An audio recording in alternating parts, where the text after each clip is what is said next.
El Mostrador en la Clave. La actualidad desde distintos puntos de vista.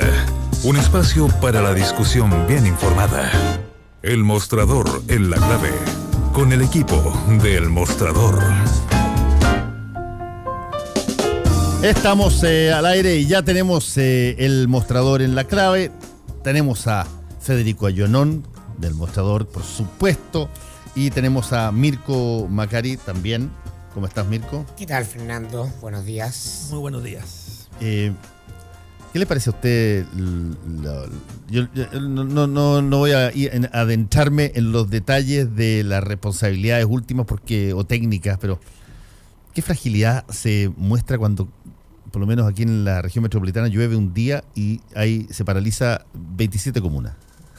Muy impresionante, es impresionante además la falta de conciencia sobre la presencia ya irredarguible del calentamiento global y de la lentitud de autoridades público-privadas para actualizar, ¿no?, al país en todo lo que requiere para hacer frente a una cuestión que es una contingencia mayor.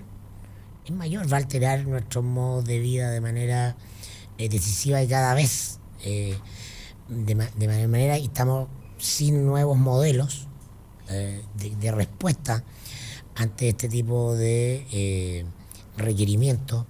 Yo creo que de alguna manera el sistema de construcción de privatización de los servicios públicos tiene que ser revisado por cualquier autoridad que sea seria y actualizado para que efectivamente no sea un mero eslogan de marketing, sino que haya una cooperación público-privada y reitero, público-privada, que remarque el carácter público de estos servicios. O sea, no pueden ser las enormes ganancias de estas empresas, pues son enormes, ¿no? Aguas Andinas es de Aguas Barcelona, ¿no? Y tiene en Chile un nivel de utilidades que no tiene ninguna otra parte del mundo.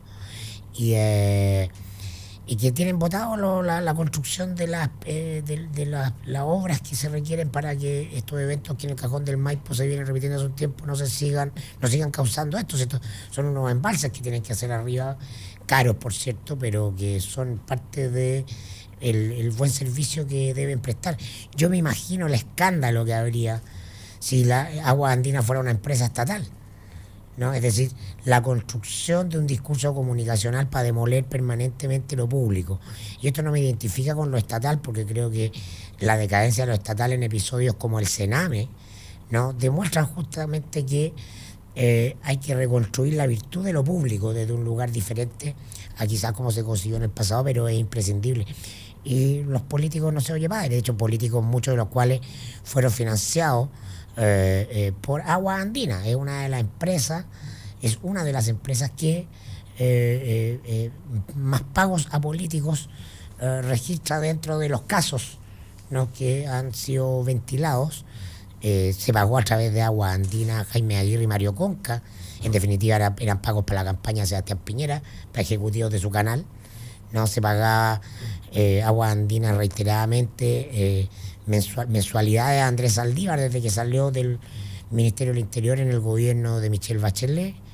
Él ha dicho que efectivamente prestaba servicios jurídicos, por favor, ¿no? Si esto no se trata de la legalidad de los montos, se trata de la construcción de redes, ¿no?, de poder político para que no se vean forzados justamente a hacer lo que tienen que hacer, que es la construcción de un servicio público. Un servicio requiere inversión y requiere otros criterios que van más allá de la mera ganancia o utilidad de la empresa. A mí hay una cosa que me llama la atención y que yo creo que no va a ser exclusivamente una situación de Aguas Andinas, sino que yo creo que va a ser de un montón de otras, y que tiene que ver con la forma en que se asume el cambio climático.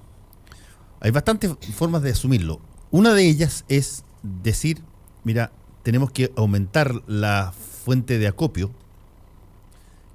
para enfrentar este fenómeno nuevo que lo tenemos ya verificado y que se viene. Ok. Y tú aumentas un poquitito el acopio. Te das cuenta que al año siguiente o subsiguiente se te quedó chico eso. Entonces empiezas a hacer una segunda fase, tal cual como lo explicaron en Aguas Andinas hace un ratito. Una segunda fase. La segunda fase queda obsoleta al segundo o tercer año y se hace una tercera fase. Independientemente de que eso te lo cobran a ti, independientemente de que eso te lo cobran una vez que se materializa la obra, te lo empiezan a cobrar en las cuentas de los consumidores, lo que me sorprende es que, enfrentado a un fenómeno que debiera tener una visión de mediano y largo plazo, las respuestas son de corto plazo y son sucesivas. Bueno, aquí ahí tú estás tocando un tema que es medular, es decir, cuando el Estado privatiza un monopolio natural, es decir, no puede haber competencia en esto, ¿no? Porque eso sí que sería ineficiente. Tiene que ser una empresa la que presta el servicio de dar agua potable y de procesar el agua, recibir y procesar el agua servida. Y eso el Estado asigna una concesión, y ya voy a tocar el tema de las concesiones en época de Frey. Entonces, el Estado hace esto, pero no puede dejar a las leyes del mercado después de maximizar las ganancias. Tiene que concesionar preocupándose de que haya una cantidad de utilidades de la empresa máxima. Porque si no llegamos, y a eso lo que tú estás diciendo es una maximización de ganancias en forma perjudicial para los consumidores. Y de eso el Estado, al concesionar, debió haberse preocupado. En otras áreas que se han concesionado hay utilidades máximas. Acá no. Es lo mismo que debiera haberla. Si ganan más plata que en ningún lado del mundo en proporción a la cantidad de habitantes. Aguas Andinas, que tiene un propietario que era de Barcelona y ahora son dineros franceses. Entonces, ahí hay una cosa que ya vamos a ver. Pero lo segundo, no es verdad de que las inversiones en agua potable uno las empiece a pagar una vez que se realizan. No es que, en general, las grandes inversiones en agua potable uno las paga desde antes. Es decir, empiezan a cargártelas en la cuenta, uno no se da cuenta, pues son pequeñas cantidades, pero multiplicado por los millones de usuarios, se va juntando la platita y se empieza a hacer con plata de los consumidores, por regla general, las grandes inversiones. Entonces, aquí, ¿qué es lo que ocurrió? Hubo un compromiso porque el cambio climático es una realidad. Cada vez llueve en esta época con menos frío. Y al llover con menos frío vienen aluviones, ¿sí? Es como de perogrullo, ¿no? Entonces, el año 2014 quedaron grandes tendaladas, hubo un compromiso. El 2017 iban a estar estas pequeñas lagunas de acopio de agua potable para hacer frente a esto. Y hace un año, 2 años, volvió a negociar, entre gallo y medianoche a puerta cerrada, entre la autoridad pública, que tiene que forzar que ocurra, es su función, pero que muchas veces es cooptada. Entonces se empieza a negociar y se posterga. No sé hasta cuándo, 2020, no sé cuándo van a estar. Y a todo esto se negocia empezar a cobrar desde antes, que una de las posibilidades que da la ley, la plata para hacer las inversiones. Porque todo esto, al postergarlo, no es que no la quieran hacer. Si ellos quieren gestionar bien, normalmente, pero el punto es que no quieren hacerlo con plata propia. Quieren primero juntar las luquitas que les va a dar el consumidor para hacer las inversiones. Entonces, pero esto es absurdo, porque con ese sistema llevado al máximo, sin apreciarlo el cambio climático, que es una realidad, nos va a pasar de aquí a que estén listas esas lagunas muchas veces. Y dejar un país como este, una ciudad como esta, sin abastecimiento es carísimo para todo. Es mucho más caro que hacer esas lagunas. Entonces, si estuviera en manos del Estado sacando cuenta, yo, entre paréntesis, creo que una buena privatización puede ser mucho más eficiente que lo haga el Estado. No soy contrario a las privatizaciones. Pero eso requiere un Estado fuerte. Un Estado fuerte que regule, efectivamente, y que fiscalice. Ahora, y que obligue a cumplir a esta empresa privatizada, porque si no, esta empresa privatizada coopta al sistema público, como bien decía Mirko, financia la política ilegalmente, con eso arma redes y se protege, y además la autoridad pública, en específico, que la tiene que fiscalizar y obligar y multar si se le falta, es la Superintendencia de Servicios Sanitarios, sanitario completamente ausente, sin dientes, sin uñas, y al final esta empresa privada, que podría funcionar muy bien el sistema, no funciona. Mirko Macari. No, bueno, ahora, pero esto fue diseñado así. O sea, la lógica del Estado débil tú la ves en esta área y en otras, ¿no? Es decir, la teoría del manual universitario no tiene nada que ver con el diseño de la política real, que implicaba un Estado feble para ser capturado y deslegitimado socialmente, o sea, la cantidad que se invierte en construir agendas de discurso respecto de lo malo de lo público en todos los ámbitos, cuando finalmente lo público es lo colectivo, más allá de que lo estatal en un periodo de la historia pueda funcionar con menor eficiencia que lo privado. La idea de lo que es de todos y lo que es público está completamente desvirtuada por teorías económicas y políticas que son ingestamente financiadas para cumplir ese propósito, para construir un sentido común. Hay un punto, ahí puede haber una opción ideológica de romper, si no, no funcionaría. De romper el Estado y romper lo público y romper la buena convivencia entre lo privado y lo público. Pero creo yo que no hubo una ideología de eso. Pienso que hubo malas prácticas. Es decir, se hizo mal porque se quiso financiar cuestiones que no tenían por qué financiarse de esa forma. Por ejemplo, las platas ilegales de estas grandes empresas, muchas de ellas privatizadas y fiscalizadas teóricamente por el Estado, financiamiento a los parlamentarios y a la política en general. Entonces, la forma de hacerlo, para tener incentivo de estas empresas de financiar algo que no deberían financiar, es fijar malas condiciones en las privatizaciones y poca fiscalización. Sí, no sé si hubo una mirada... ¿Qué no ocurrió? Por eso te hablo de un diseño general. Bueno, es que yo creo que con las primeras privatizaciones, o las privatizaciones durante la época de la dictadura, era relativamente obvio lo que pasaba. Tú necesitabas atraer inversionistas, los inversionistas vieron la posibilidad porque no podías obtener platas desde afuera, y necesitabas atraer inversionistas, se creó un sistema que permitía financiar esto que se llama las AFP, que tú tienes un ingreso mensual donde inviertes y generas lanzamientos de nuevas empresas, y finalmente tú tenías unas súper buenas condiciones porque tu interés era que llegaran los inversionistas y que hicieran después las cosas, por lo tanto tenías que darle un dulcecito súper jugoso para eso. Y uno lo puede entender de la misma lógica como se hicieron los decretos ley 600, cuando se inventaron las posibilidades de que los inversionistas mineros llegaran a Chile y sacaran 10 años de utilidades sin pagar impuestos, porque lo que se necesitaba era que vinieran e invirtieran. Pero ya cuando tienes el Estado más consolidado, cuando vuelves a la democracia, cuando tú tienes una situación más estable en términos de modelo, se siguen produciendo situaciones donde da la impresión que cuando tú concesionaste cosas, las hiciste de una manera tan ventajosa para el concesionario y tan desventajosa para la regulación del Estado que te da a ti... Tan mal hecho que lleva a uno a desconfiar. Y por eso tú citas la época de dictadura cuando se hicieron las primeras grandes privatizaciones. Ahí, aparte de mal hechas por otros motivos y porque prácticamente se regalaron las empresas públicas a exfuncionarios de la misma administración de la dictadura, pero hubo una opción ideológica: debilitar al Estado. Y lo era, pues, si estaban gobernando los Chicago Boys. Quitarle las empresas. Claro, y que pasen al sector privado y que el sector público tenga cada vez menos funciones y menos atribuciones y se meta menos. Y es una opción ideológica, más allá si uno lo comparta o no lo comparta, o tiene que ser más matizado o menos matizado, que se combinó con mal hecho porque permitió que por 2 pesos la gente, tipos que se convirtieran riquísimos y que de la nada, ¿no? Y que eran exfuncionarios de la misma dictadura. Entonces combinaron. En el tiempo de la democracia, mi sensación, y sobre todo para que volvamos a Aguas Andinas y las privatizaciones de las sanitarias, que eran públicas hasta ese momento, fueron en bocas de Frei.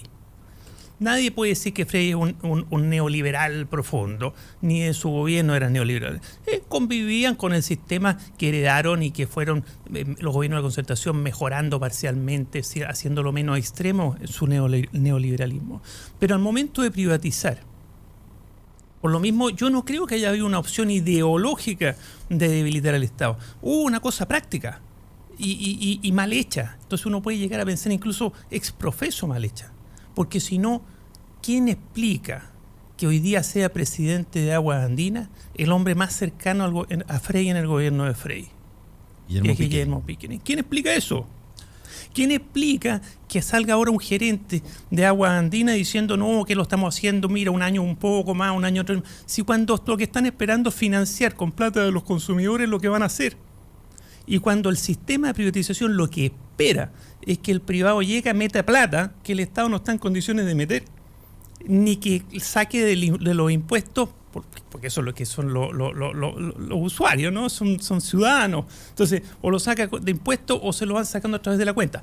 Y con esto termino, pues te das cuenta que es un tema de no sé si de mal diseño o hubo ahí también una mala práctica. Creo que más bien hubo malas prácticas. ¿Quién explica que cuando se regulen porque todo esto, las tarifas son reguladas, que permiten hoy día tasas de ganancia más allá de cualquier cosa razonable y más allá de cualquier lado del mundo? Porque ahí sí que son buenas las regulaciones. Claro, ahí lo dejaron, oye, lo dejaron ganar. Pero ¿quién explica que solo participen en esas actividades, en ese momento de regulación que dura varias semanas, meses, hay todo un proceso, ¿no? Y traen expertos y extranjeros, chilenos, bla, bla, bla, bla. ¿Quién explica que solo estén representantes de la empresa y representante del Estado, donde está la autoridad reguladora, que en este caso es la Superintendencia de Servicios Sanitarios, completamente cooptada? Porque en los lados del mundo donde esto funciona un poco mejor, están los consumidores también. Sí, claro. Es decir, si no están los consumidores, está todo dado para que el león se coma al ratón, po. Sí, no hay dónde perderse, ¿no? Ahora, tú mencionaste el caso de Pickering y yo creo que ahí tampoco hay que ser injusto. Guillermo Pickering viene trabajando hace mucho tiempo en todo el ámbito de lo que son las regulaciones de este tipo de cosas. Bueno, desde que dejó el gobierno, sí, cuando privatizaron. Espérate, pero él no era... Ahí oye, cruzó la calle. Sí, él entiendo que tiene una relación personal muy, muy fuerte con Simón, que es el presidente de Aguas Barcelona. No me cabe duda. Pero lo que te quiero decir es que no hay que olvidar de que él llega a la jefatura máxima de Aguas Andinas en función de un descalabro que se produce a raíz del descubrimiento del financiamiento de la política de la anterior administración, particularmente la que venía desde Villarino y posteriormente, no sé cómo se llama. Pero lleva años siendo el presidente de la asociación gremial que tienen las sanitarias privadas. Por eso te estoy diciendo. Es un tipo que hizo la pega y después quedó al otro lado de la mesa. Está bien, lo que tú quieras, pero no... Que más allá de las capacidades de Guillermo, que por supuesto que son máximo tipo muy inteligente, yo tengo muy la capaz, impresión, ¿no? yo tengo la impresión de que él se ancló hace mucho tiempo en un nicho de ese tipo. Un nicho que crearon ellos mismos. Por eso, pero mira, si no te estoy discutiendo el punto, lo que estoy discutiendo es si es que la asociación que tú hiciste entre Frey y él es una asociación que cumple para llegar al cargo en que está hoy día. Yo pienso que sí. Yo pienso que sí, está bien. Yo tengo la impresión de que el tipo tiene las competencias necesarias para hacer esto y lo que tú tienes toda la razón es que el nexo para que se conocieran con las personas se dio en el momento en que estas cosas es una privatización mal hecha y que ya estamos viendo que está mal hecha, que permite precios, que ganancias excesivas porque permite no hacer las obras, las grandes obras, que es las que el Estado se agobia cuando tiene que hacerlas y por eso se privatiza, ¿cierto? No permite hacerlas no con plata del inversionista, sino que con plata de los propios consumidores a los cuales se les recauda por años en sus cuentas. Eso es clave. Y en esa regulación de tarifa no participan ni siquiera los consumidores.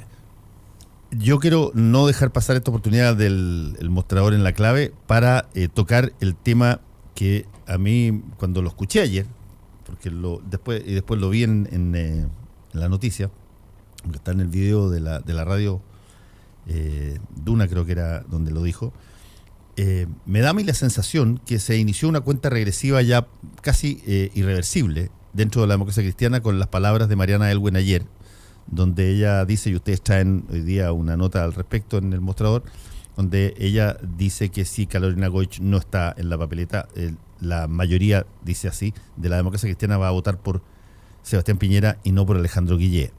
Cuando tú haces situaciones calificatorias de esa envergadura que son desde adentro y con el apellido y el tonelaje que tiene Mariana Elwin, me da a mí la sensación de que tú iniciaste un proceso de definición de reconocimiento de que las cosas están llegando a un punto donde hay que definirse respecto a quiénes van a ser los aliados que se quiere tener. Y eso lo encuentro bien interesante porque hacía bastante tiempo que habían varios que estaban pidiendo ese tipo de definiciones y hoy día creo que se están transparentando. Sí, Mariana Elwin opera como la punta de lanza de la agenda de Mariana Elwin, y cada vez que estamos a puertas de un evento partidario importante, ella despliega un show mediático a la altura, porque es lo único que tiene. Ella no tiene ningún peso dentro del partido. En la votación de consejeros no sacó ni un voto. No está en el consejo, su grupo no tiene ninguna presencia orgánica. Ella es mucho más velasquista, dentro del partido, y por lo tanto recurre a los resortes que tiene a mano, que son la construcción de agenda a través de su relación privilegiada con los medios que controlan la hegemonía discursiva política en Chile.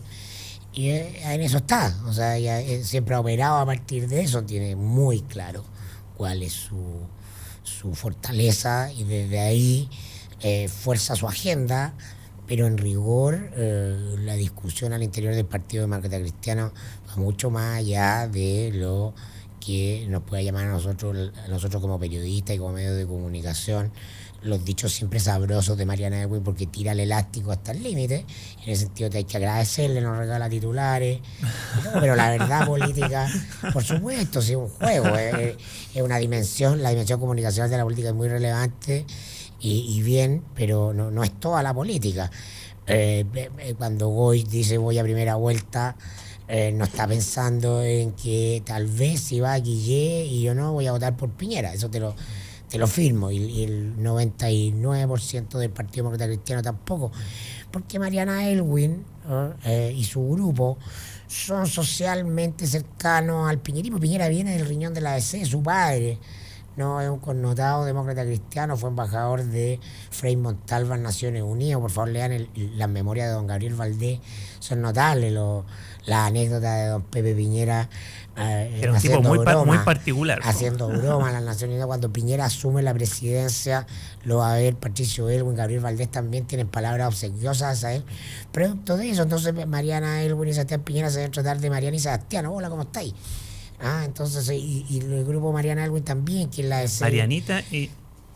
La de Cevita pura, porque en Chile, ya terminada la dictadura, se vuelve a la normalidad de las redes sociales del sector oriente. Si finalmente no es mucho más que eso, y así ser algo que todo el mundo sabe. Sí, pero conoce a Sebastián.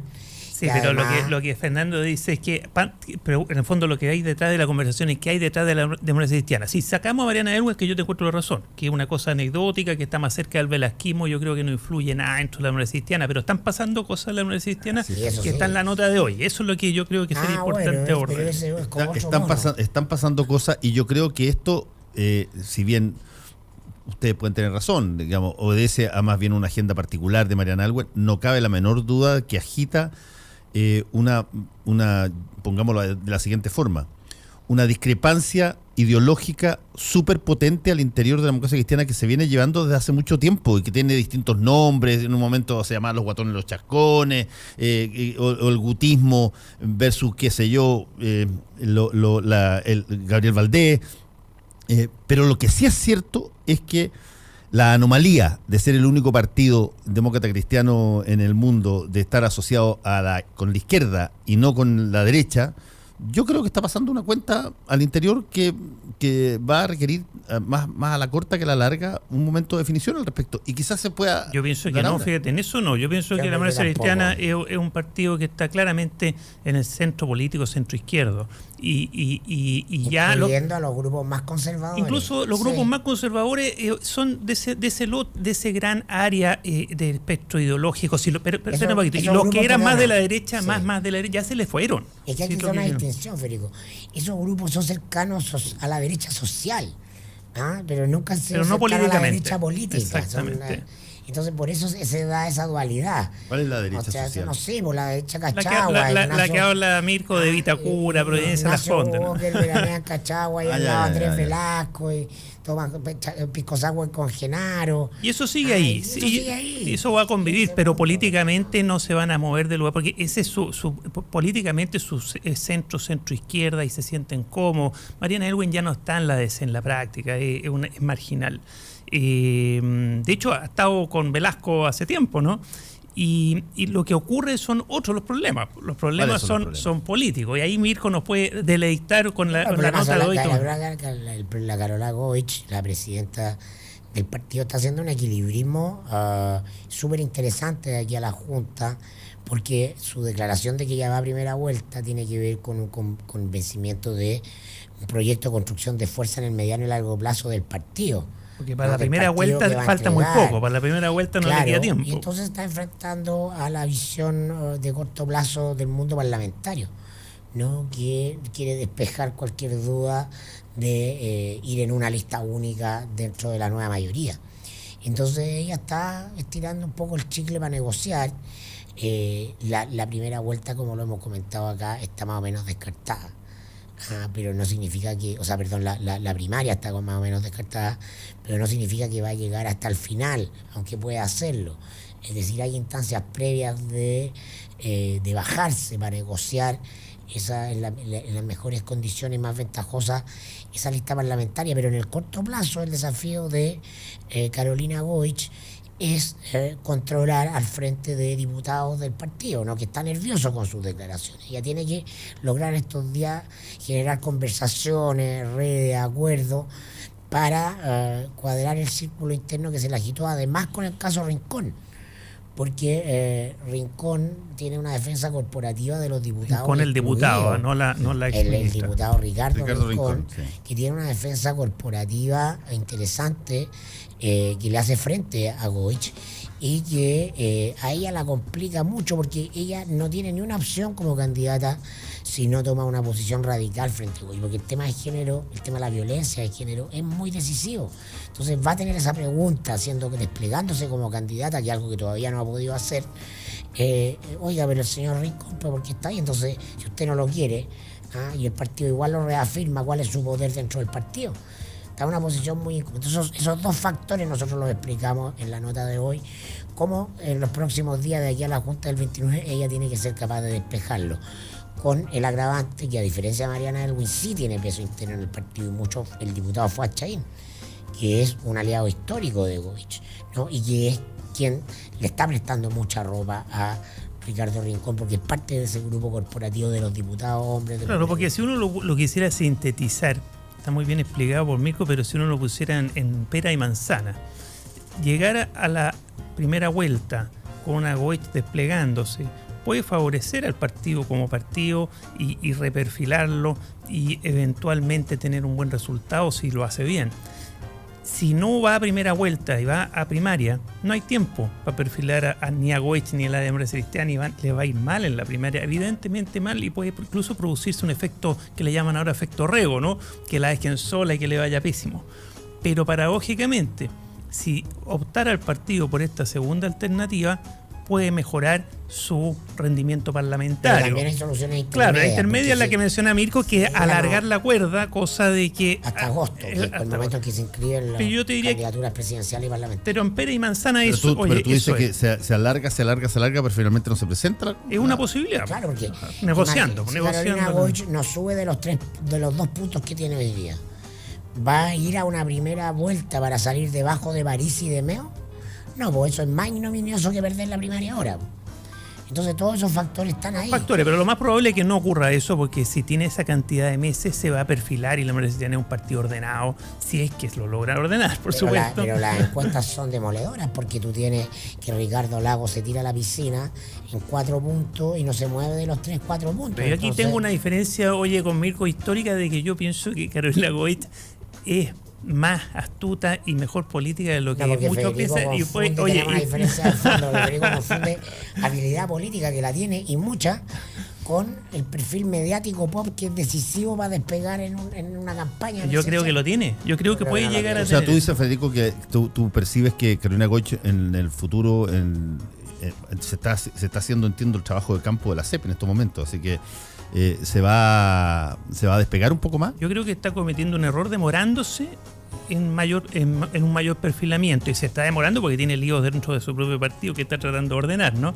Pero si ella sale a la cancha y empieza a jugar, creo que tiene bastante más carisma que la que mucha gente piensa, y creo que despega. Oye, y de hecho ayer fue al matinal del Mega, o sea, y está empezando a salir. El político que va al matinal del Mega es porque quiere subir en la encuesta. Bueno, yo he mandado recado hace rato por otros medios.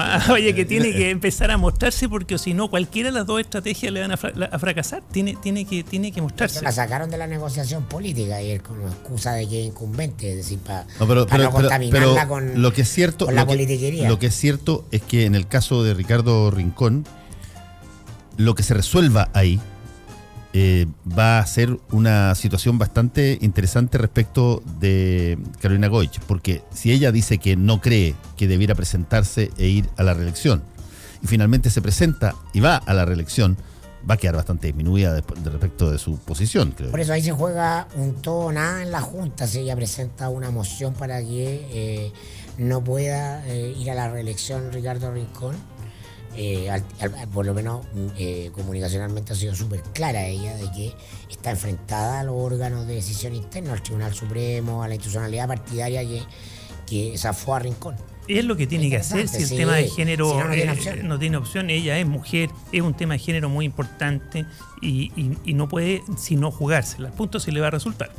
Pero si le resulta, va a salir fortalecida a pesar de que... Y en ese sentido sí, yo concuerdo con Federico que ella tiene muchas habilidades de manejo interno, ¿no? Entonces, pero no, si no despeja ese frente interno no puede saltar. Ahora, Mariana Elwin le pone pelo a la sopa mediáticamente a todo esto y de alguna manera también ayuda a Goich, en el sentido de que saca la atención, el foco de la atención sobre ella y lo pone en otra parte.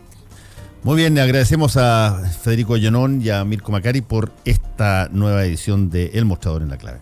Nos vemos, lunes. Nos vemos. Chao. Actualidad con ojo crítico.